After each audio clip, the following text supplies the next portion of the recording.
Hello, everyone, and welcome to session number 4, brought to you by our partners at Deloitte. Session 4 is surviving and thriving through a digital transformation. Once again, my name is Mike Kern from the Ottawa Business Journal. It's fascinating to see that earlier in the session, BDC Chief Economist Pierre Cleroux talked about a couple really important points for local business owners. One of them was the need to evolve from a digital perspective. I'm sure for those of you on the session right now, you've all experienced digital transformation in some way. If you're a restaurant, for example, you've been thrust into this world of online orders. If you're more in the B2B space, digital transformation, you might be seeing through kind of a telework lens with things like Zoom or virtual private networks or online cloud storage. For many of us, though, digital transformation means different things to different people. And for that reason, we've brought on board 2 people, which will be introduced just in a second here, Vicki and Matt, who live and breathe digital transformation. So they are the doers in this. But first off, I want to talk to Linda a little bit. Linda, thanks for being here today. No problem. And Linda is, of course, from our session sponsor, Deloitte, and you run a local practice area for Deloitte, Linda, and it's actually a practice area that it in itself is going through some changes and maybe a little bit of digital, embracing digital trends. Tell us about that, Linda. For sure. Thanks, Michael. It's great to be here. So yes, I lead the innovation practice here at Deloitte in Ottawa. We're a team focused on helping small and medium-sized companies grow and succeed. Innovation connects businesses to knowledge, insights, solutions, and services to help businesses thrive through every milestone. We understand that each business is the only one of its kind, and so we work with our clients to understand the needs of their businesses and then create a customized solution to fit their needs. Services range from accounting and cloud accounting to tax and advisory. Innovation also uses the latest technology to enhance collaboration with our clients. In recent months, we've been helping support our small and medium-sized business clients navigate the current market challenges, as well as working together to implement new and innovative solutions that are set up for success in this new normal and beyond.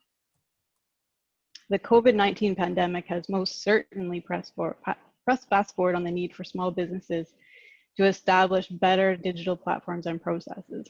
And it's a pleasure to be here to be part of the discussion on how companies can jumpstart their company's digital transformation.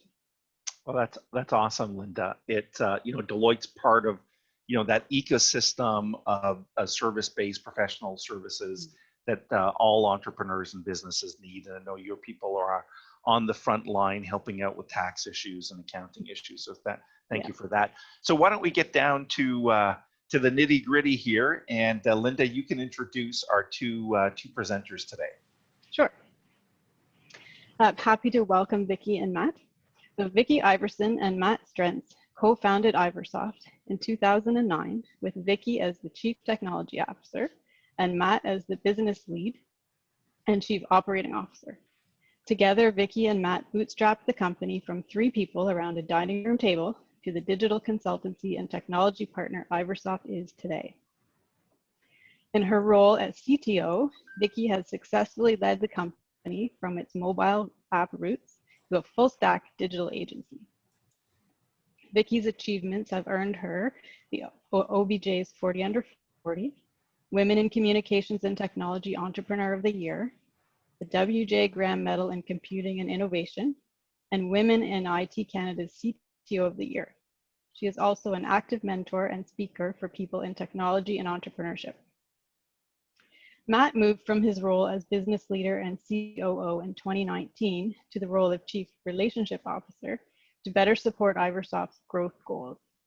Matt works and collaborates with customers and partners across North America, leaning into his background in R&D and engineering to help solve business challenges. Matt focuses in on the areas of technology trends, the economics of digital innovation in business, and the process for digital innovation. Please welcome Vicki and Matt. There you go. Welcome, Vicki. Welcome, Matt. And thanks to Iversoft for stepping up and helping local entrepreneurs and business owners figure out what digital transformation means. How have you guys been? Maybe we'll start with you, Vicki, and then touch base with you, Matt. What have things been like for Iversoft? Have you seen customers coming to you with questions and puzzled over how to embrace these new digital trends? Yeah, absolutely. I think it's been a game changer. I mean, that goes without saying. I mean, we've had a lot of changes internally at Iversoft with everything going fully remote. We've fully embraced that, and we've really had to change like our own digital footprint and how we do things to have a fully remote workforce. So like, I think it touches like all different types of companies. I mean, us being a tech company, we found that we actually needed to transform things too.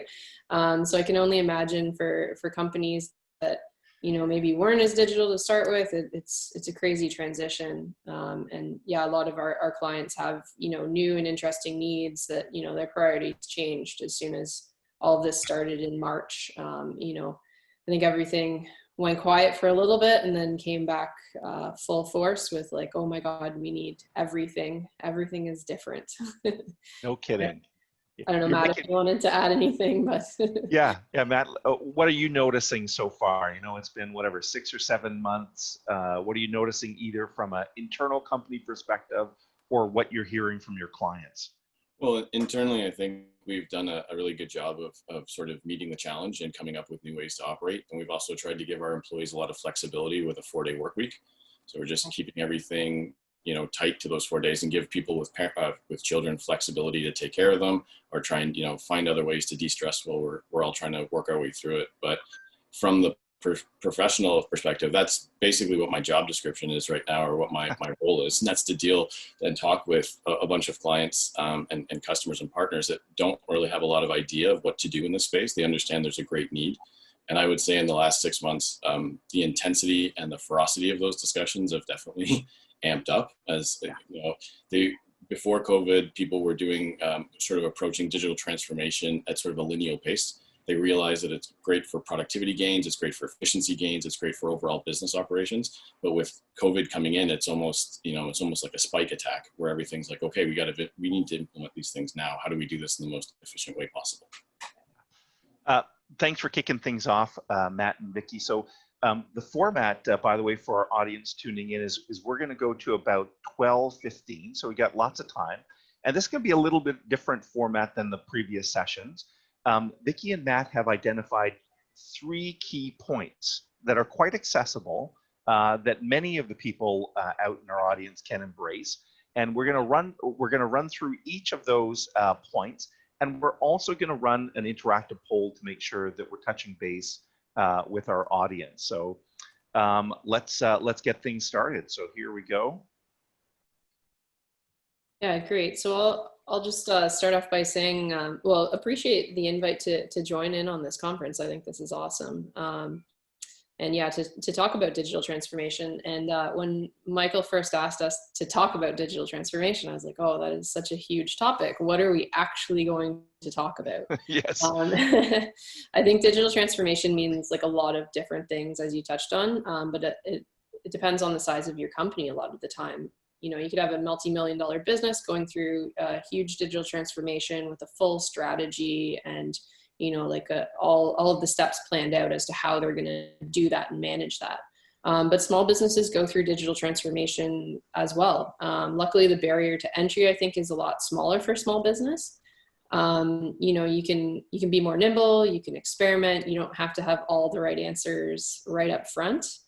And so we, like as Iversoft, we work with a lot of large organizations. For example, Canadian Chamber of Commerce, we've been working with them on their digital transformation. But we also work with small businesses every day. And like I said earlier, we ourselves are a small business going through our own digital transformation. And so I wanted to really make sure that we aimed kind of these topics at the small business level, knowing who's kind of attending this and what you guys might be interested in. We wanted to make sure that we had actionable items that, would kind of resonate with the audience. And then obviously we'd love to hear back from you on how it's going for you. So with that, I'll maybe throw it over to Matt to start on our first point. Get online, literally. Thanks, Vic. And thanks again for having us in today, Mike. It was a great invite. We're happy to come and talk and hopefully help some local businesses sort of weather their way through it. So with that, yeah, the first thing is let's get online. So one of the main themes, as I'd mentioned in transformation during COVID, is that more business is being done online. So that's like online ordering, online delivery, and e-commerce. So those are the lowest hanging fruit. That's the simple ones. It can be a really tough transition for some of the bricks and mortar businesses that are traditional and maybe away from the tech space. Traditionally, it could have had, you know, people-to-people relationships, more of the traditional way. So it's also a huge opportunity. So even though there's a transition from going to that more traditional business model to the digital one, it represents a great opportunity for those businesses. And the idea of transforming your company, it can seem overwhelming, but the whole idea is not to do everything all at once. It doesn't have to be an all or nothing process. You don't have to transform everything in a day. Start simple and be focused. I think that's what Vicki and I would both advocate across to everybody. Just start simple and be focused. What is the simplest thing that you can do to either get a few new online customers or even better support your existing customers? Because this is going to help with customer service as well. You know, can you accept online orders for bookings? Even if you have to fulfill the order at the store, can you use an existing platform like maybe Shopify or Amazon? I mean, it doesn't have to be a perfect tool. I mean, you know, you can sell haircuts on Shopify. So, I mean, earlier, and case in point, earlier this year, we worked with a local restaurant here and we set up online ordering for pickup. And with some simple social media campaigns, their online orders actually exceeded their previous year's numbers. So it's a fantastic number. Yeah, it's a great validation. So one of our clients has a history in the toy business. And when the toy stores were shut down because of COVID, he found inventory from the stores that are shut down and sold them on Amazon. And he was generating over $50,000 in revenue a month. And the stores probably could have done this themselves, but because it wasn't their business model, they weren't able to act and take advantage of that situation. So, I mean, if you have existing product and are selling it locally, there's an opportunity to get on other distribution methods, like maybe Amazon or Walmart or Target. And the importance of this doesn't stop once the lockdown ends. I think what we're seeing is a systemic behavioral change in the way we do shopping. So you're kind of establishing what you need right from now into the future.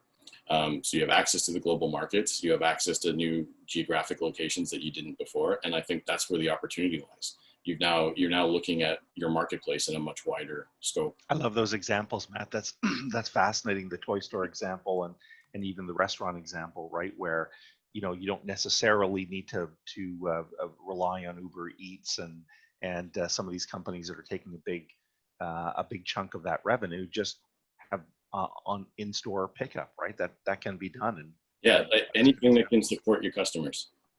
Yeah, make their lives easy. Yeah, and I love the idea about readily available tools, right? So I often think that for entrepreneurs today who are starting out, part of their success can be very reliant on just understanding the tools that are right in front of them, and then developing a little bit of expertise around them. So I love the points so far. You know, start simple, take it step by step, and embrace some tools. Yeah. And get your first few online customers. Would you or Vicki talk about social media, email marketing? What are some of the tools that you would recommend to people online today? Well, Vic, you can chime in whenever you want to, but I mean, you've got Facebook, you've got Instagram, you've got great places, and you don't have to be a tech wizard to do campaigns in either one of those. So that gets your word of mouth out. You've got places like Shopify. There's lots of different online tools that exist. It doesn't have to be custom or anything. I think one of the things you should think about is almost creating like a spider web. So you have all these different distribution tools. You can use more than one of them. There's no reason you have to use one. Maybe you do some research and one of them is more popular in another market. We'll take advantage of that. All of these things they're freely available to everybody, and they don't require a huge tech background to implement, and you can monitor and use those. So like there's a lot of options. I think just being open to the solutions is one of the main things. It's your mindset. Like, what can we do? How can we think about this? Yeah, I think one of the points is that like a lot of these tools have a very low barrier to entry. You know, the cost to you is, you know, maybe some fees with them and then your own learning, and you can kind of dabble in it, get those first few online customers. You don't have to hit a home run the first time, right? You can try it out and experiment with it and see what works well for you. Yeah. You know, one of the basic points that's always occurred to me too, that even if you are a bricks and mortar type company, this all starts with sometimes your existing customers, right? So you might have email addresses for them, you might have phone numbers for them. You know, obviously these days having an email address would be a bit more relevant to this discussion, but you might already have, and maybe they're not thinking about it like this, a little bit of an online database of customers. And if you have that, and you can embrace one of these tools, you know, then you're off to the races, right? Yeah, absolutely. You might actually have more than you realize. You know, you might have phone numbers, you might have email addresses, you might have them, you know, liking your business on Facebook and all of that kind of stuff. And so, yeah, definitely reaching out, letting them know, you know, as soon as you are online and they can do something different and interact with you differently, let them know. Because, you know, it costs money to get new customers, but it's so easy, or so much, you know, lower barrier to entry to reach out to your existing customers who already know your brand, already want to buy from you, and probably are just waiting to find out how they can, you know, in this new economy. So why don't we go to one of our polls here? Let me just check it out. Well, that's interesting. I'm not seeing the poll function. Let me just, maybe if Lynn, you're online. We tested this before we went online. I see notes, polls. Here, let me go over here. Oh, here we go. Oh, we got it. Thanks, Lynn, for jumping in. I think you saved the day there. So we got a poll on screen. Very simple question to kick things off. What is stopping your business from going online? And the options, as you can read there, are time, money, I don't know, which is a very honest, very honest answer, and you're already online in some way. So we're going to let that poll run on screen for a few minutes. I think, Lynn, I realize the button's up there, not down there, so I should be good, but we'll keep you on standby there. So let's give this maybe another 5 seconds or so. We've got a few dozen at least votes coming in. And why don't we move to end our polling? So we'll be doing 3 in total of these polls. So stay by your computers, and we're going to move on to topic 1. And there we go. We're sharing the results. So the good news for you, Matt, the good news for you, Vicki, is that to some extent, and I think we've got another poll question to dig down into this, we've got a bunch of people online. We appreciate that's a very broad definition of saying that you're online, but it does match our first point here. So I'll stop sharing the results, and we'll go on to slide number 2. Awesome. That's actually super interesting to hear that everybody is already online. So yeah, you've already taken our advice on the first slide. Good for us. This should be this next one should be super relevant. Yeah, perfect. Yeah, so the next point that we want to make is just analytics. And I know, you know, data analysis, it sounds daunting, right? So especially if you haven't ever dipped your toes in the water, you know, you're kind of like, what should I be doing? I don't know. And it can be a little bit scary. Luckily, you know, as a business owner, there's simple first steps to take. So the first step is figuring out what analytics you even have. You know, what things would you actually like to measure? How can you get access to that data? And fortunately, basic analytics, especially if you're already online, are really simple to add to a website. You probably already have them. Maybe you're just not looking at them, haven't figured out where to look. So my recommendation here would be Google Analytics to start out. Obviously, there's lots of other analytics packages as well.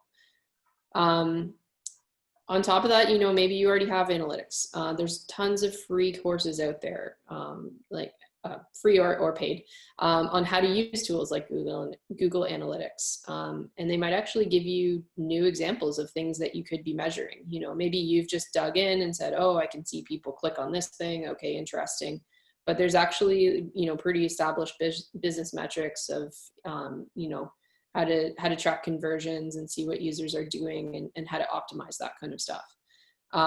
So taking some courses is always a good idea. You might be just starting out and figuring it out. It might tell you how to use the tools, or you might already know how to use the tools and you can just kind of level up your skills. Either way, you're going to see wins from doing that.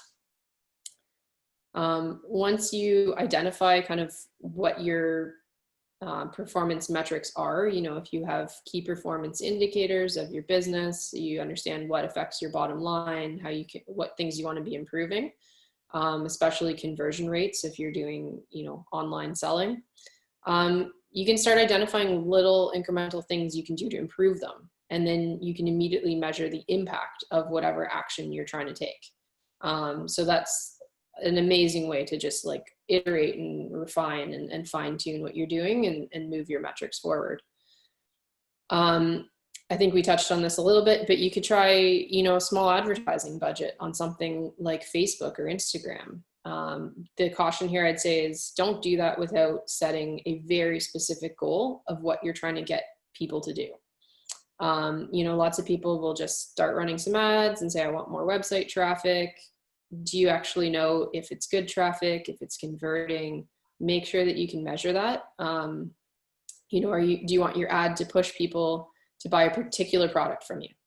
I think this is kind of what we said with the website, or sorry, getting online, is like start simple.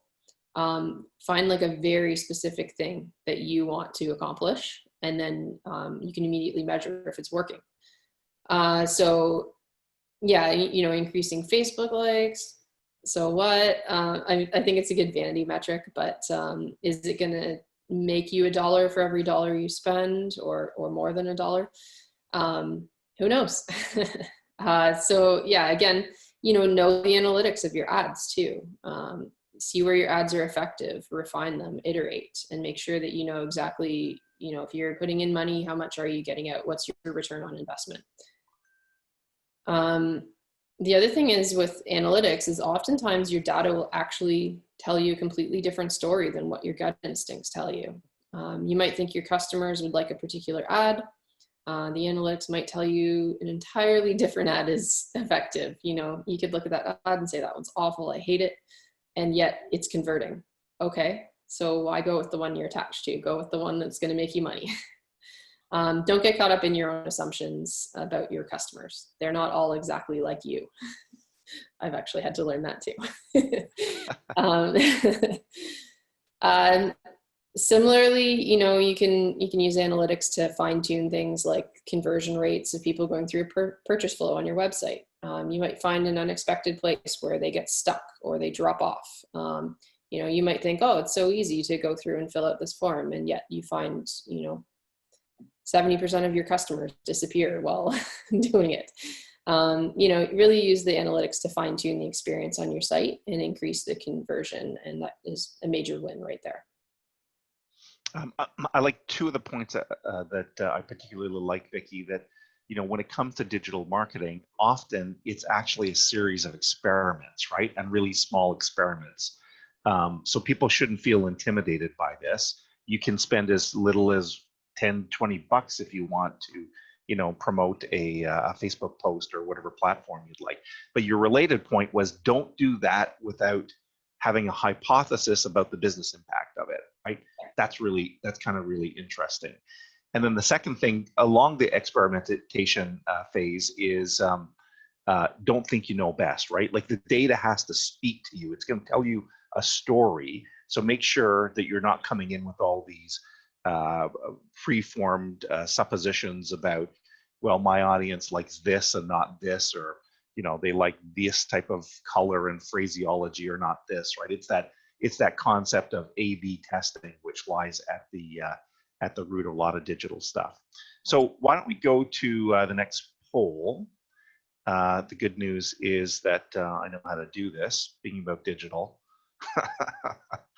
So yay, Lynn, I got it working. All right, So the second point, obviously, is about analytics. And so the first one was get online.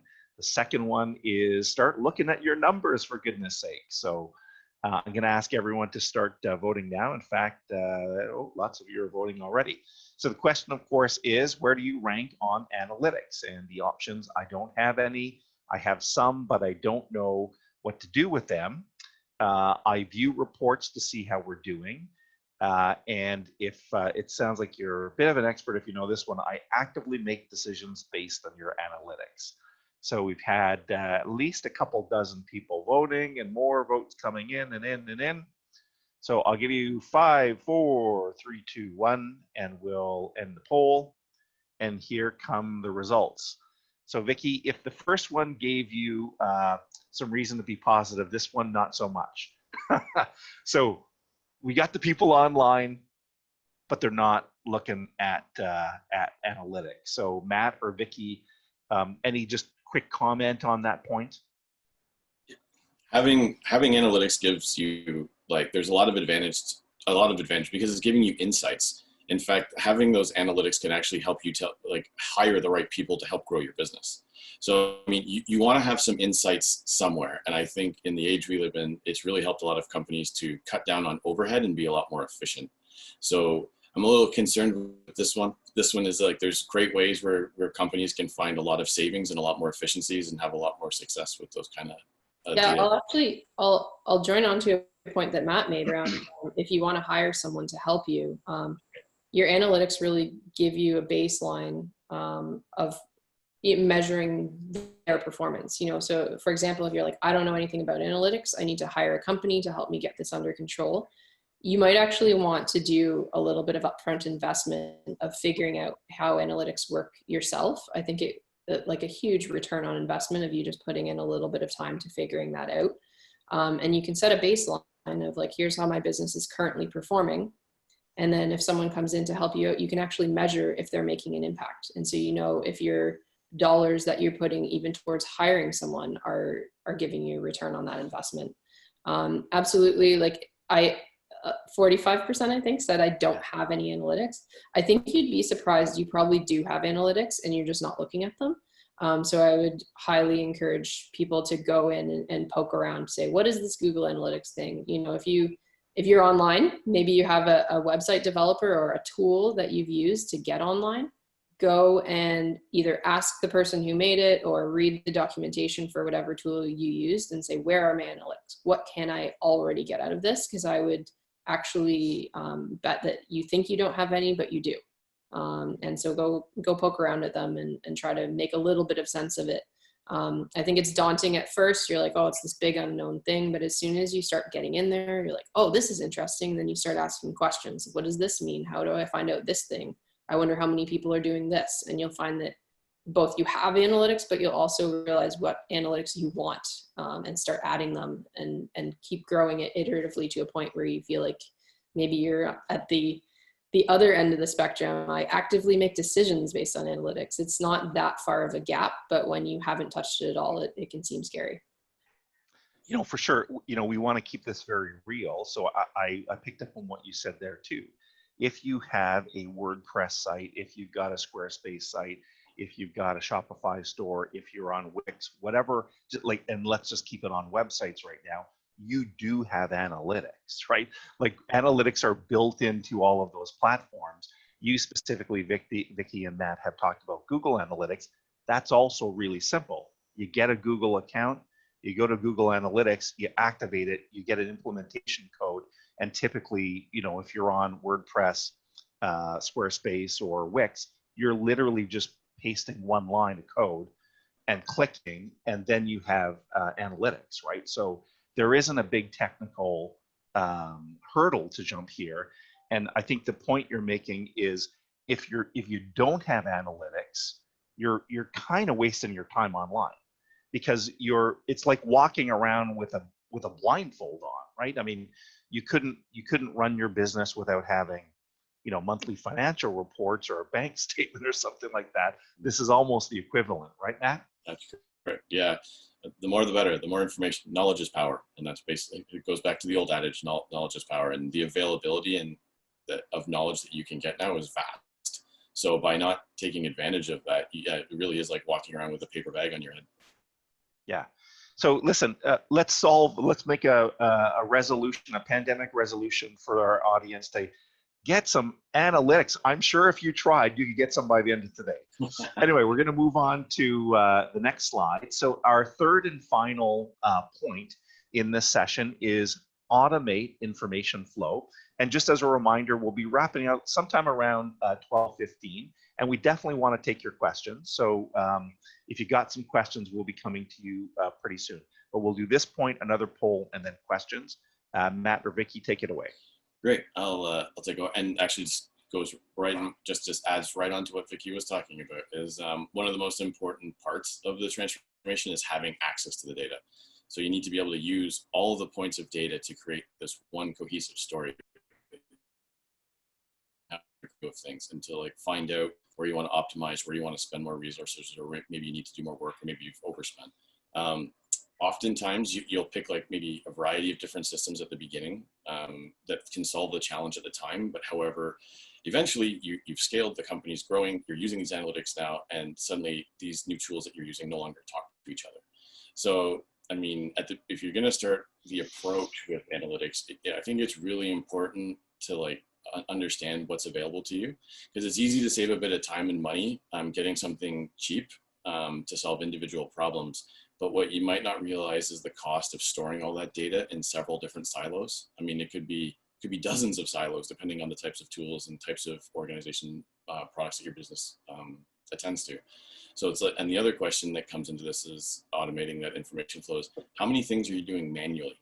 That's one of the biggest ones I was personally involved in with a client this year. Is I was working with a client. They wanted to do a full digital transformation where the website was sort of at its core.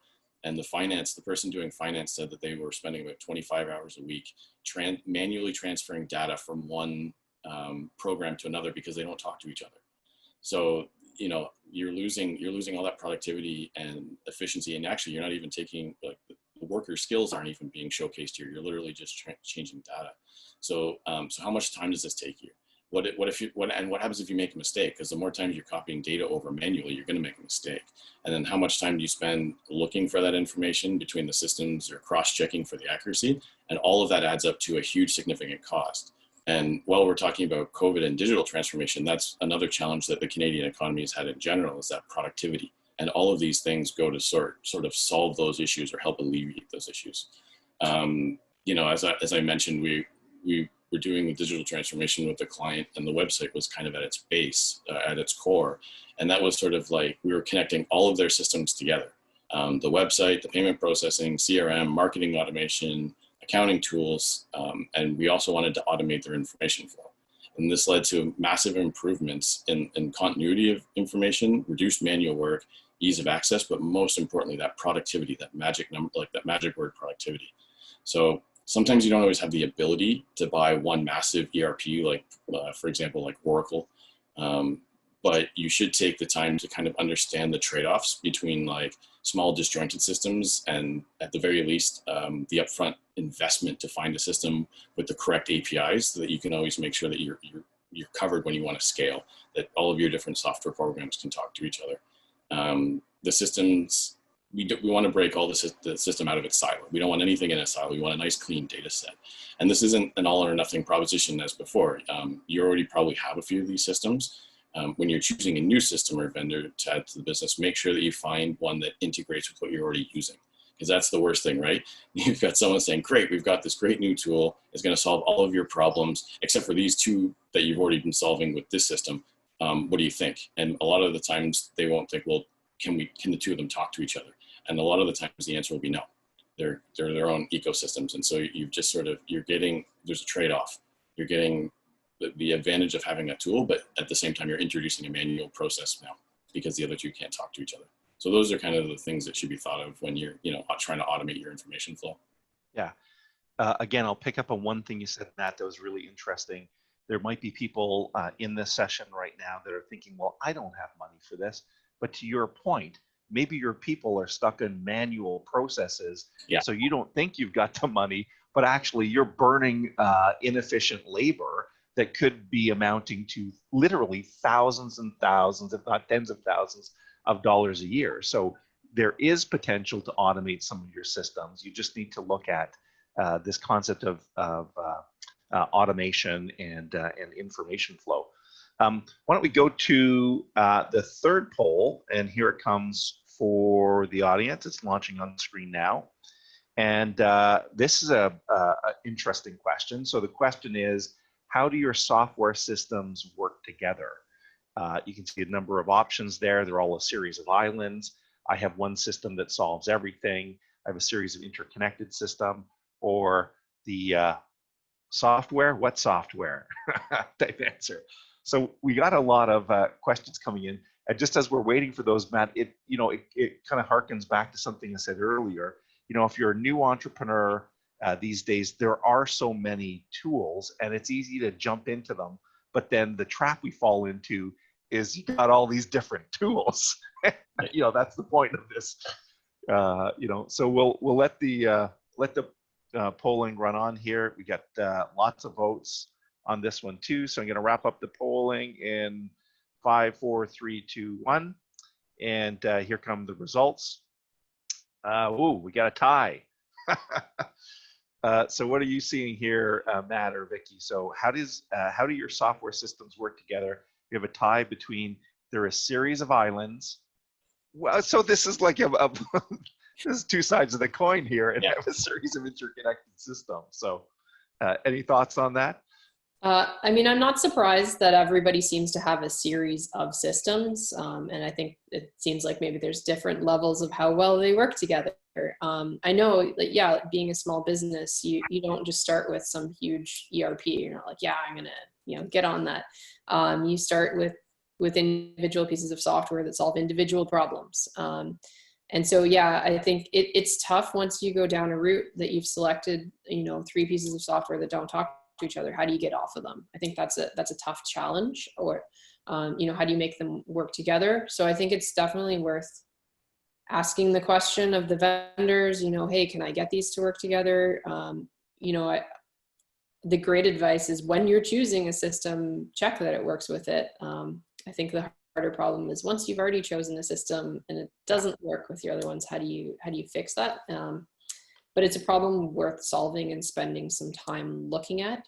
Your answer might be like, well, we have to put up with it for now, or maybe we can find this workaround. But definitely as you're choosing new software, make sure you're keeping that in mind, because you probably already know you're wasting a bit of time trying to go between the two, trying to find the information, trying to make sure it's accurate, and maybe manually transferring stuff between the two. So. Yeah, we're going to go to our Q&A session here just in a few minutes. But Matt or Vicki, just before we leave the third point, again, I want to keep this really real.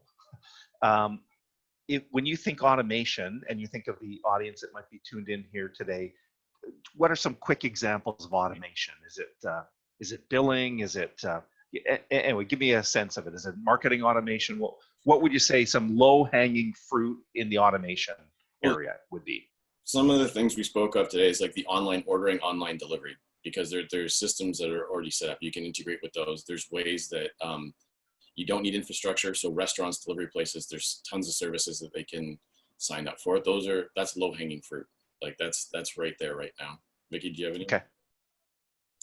Yeah, like what we were talking about with the client that we had, I think it applies to like a lot of different sizes of company. But if you're doing e-commerce, making sure that that's connecting directly to your inventory and your accounting and all that kind of stuff, because I think all of those things tie together and need to talk to each other. If you can find one tool that does all of them, or find a couple tools that work together as a group, like that's how they're intended, and it saves you time immediately. So even if you're trying to negotiate a cheaper price on this other one that doesn't work with the other things you're using, you're going to cost yourself money. Cool. So listen, we got a couple questions. One comes from our good friend, Jared Goldsmith from ESACS. And you might have an opinion on this. He says, entrepreneurs are pulled in every direction. the micro businesses, meaning, businesses with just a 1, 2, 3 people are probably don't have the time to learn about analytics. So he's going back to our second point. So the question is it expensive to hire out? So can you hire out if you are a micropreneur or small business? Is that something that's realistic, Matt or Vicki? I think it is realistic, but the only caution I'd say there is, invest a little bit of time up front yourself in dabbling in it, and I'm not talking like go do a 2-week course. I'm saying spend a day reading up on it and poking around at what you have and making sure you have analytics. Because like I mentioned, if you want someone to help you with that, I think you really have to have a baseline of what you're trying to get them to improve, or even understanding what they're basically doing. Yeah. You can even have them explain it to you if you want to. They can teach you. You're paying for their time. I think it can be as inexpensive or expensive as you want. I think there's a lot of individuals, especially if you're one person at your company and you want someone to help you, you might want to find someone quite small who maybe is just an expert at a particular thing, and you can kind of partner with and work closely with them rather than, say like a large established agency or something. Matt and or Vicki, we have another question that is asking what the difference between B2C. So, in the pandemic, we're all focused kind of on restaurants and Main Street shops and that type of stuff. So they're saying, is there like a fundamental difference in business transformation or how to think about it, digital transformation between B2C and B2B? Do they kind of exist in different universes and it's a different thinking process, Matt?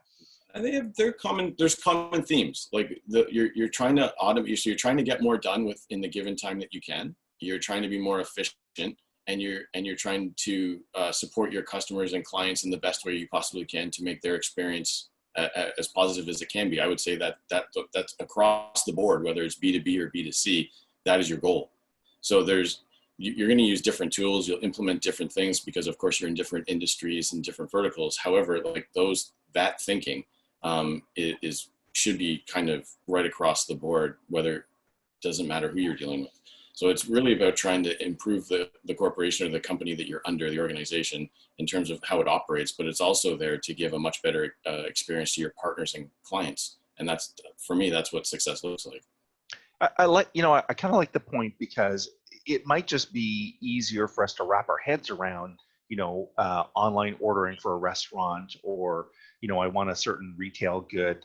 Like we've wrapped our heads about that, but why couldn't you, if you were in insurance or marketing or many other things, why couldn't you be embracing e-commerce as just a means of reducing the friction with your customers, right? Like just make it easier for them to buy with you, right? Right. And then you make then that person becomes, they're really happy with the service you've given them. It was easy for them. It was simple. It wasn't stressful. And, they're bound to repeat the process again with you because it was a positive experience, and it helped for you reduce your workload. Okay. We got another question, and we'll start wrapping up in just a second, by the way. This question's from Scott Russ. Thanks, Scott, for joining in. He's saying, SEO or content strategy, which would you prioritize first to drive organic traffic? So SEO or content strategy, do you have a recommendation on where to start? I would focus probably on content, because SEO comes after you have good content. So if the messaging isn't, or the positioning isn't quite where it needs to be, spending all your time on SEO probably won't improve your outcome. So the whole idea is, start with the foundational stuff. I would say, you kind of have to do both at the same time, right? I mean, they definitely intertwine with each other. So even if you say, well, I can only do one or the other, okay, well, maybe you can, scale down how much you want to do and make sure you're doing both. Sorry, that's a non-answer. Do both. But it is true, right? I think both of you made a good point there that, it is, the SEO typically comes from the content, right? So you need to do the content, look at your SEO, you need to do the content. It kind of goes back to that experimentation thing that we talked about earlier, right? Like you got to start, and then you got to look at the numbers and let the numbers be your guide. And then, this is a perfect question because it kind of walks us through the whole presentation, and then start with the then finish with the automation. Don't be afraid to try things. Don't be afraid to experiment. Don't be afraid to, because we did that with a major grocer, and the most successful thing was somebody putting broccoli in a bag, which nobody would have picked. But because we tried, A/B testing, it showed itself to be true. Well, listen, we are going to wrap up now. We got another session coming up, our fifth and final session coming up at 12:30 on mental health and entrepreneurship. But Matt and Vicki, maybe a couple or maybe a final thought from each of you. There's no denying that the analogy I like to use is the pandemic has pressed fast forward, right? And we've just gone into hyperspeed in terms of the need to transform digitally. Any final thoughts for our audience? Maybe we'll start with you, Matt, and then Vicki, you can have the last word. Well, I think this was the change of transitioning into a digital economy was inevitable to begin with. And I think, yes, the pandemic's accelerated.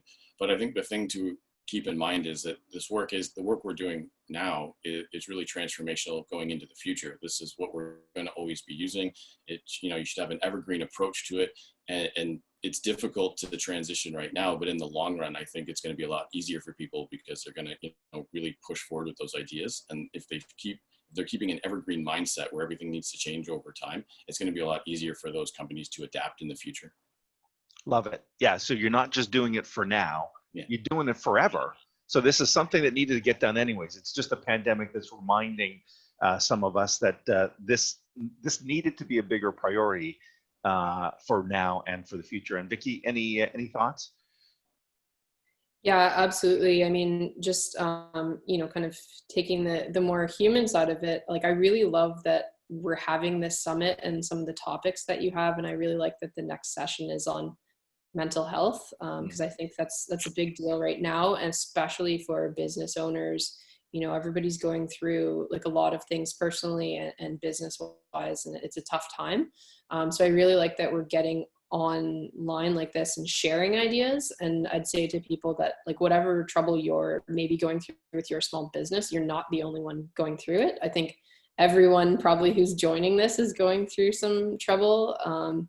And I think, it's really good to get everyone together and connecting. And I hope that, you guys have conversations with your peers around what things they're going through, and how they're overcoming things, and just making sure you're trading ideas and supporting each other. Because I think especially, Ottawa, a small business, we're a small community and we all support each other. And so I love events like this, especially in a pandemic. Yeah. So such a good point. Thanks, Vicki. Thanks, Matt. So we're going to wrap up now.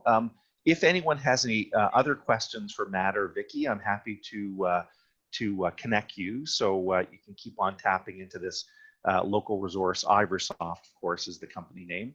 And if you want a connection, just reach out to me. So with that, I'll bid you adieu. And we actually have 10 minutes to maybe digest a little bit of food. You can eat during session 5, though. So we can talk about mental health, and you can chomp on a sandwich or something like that. So we'll see you in that session. Thanks again, Matt and Vicki. We appreciate you finding some time Thanks, for us. everyone. Thanks for having us. Okay. Cheerio. Bye. Yeah.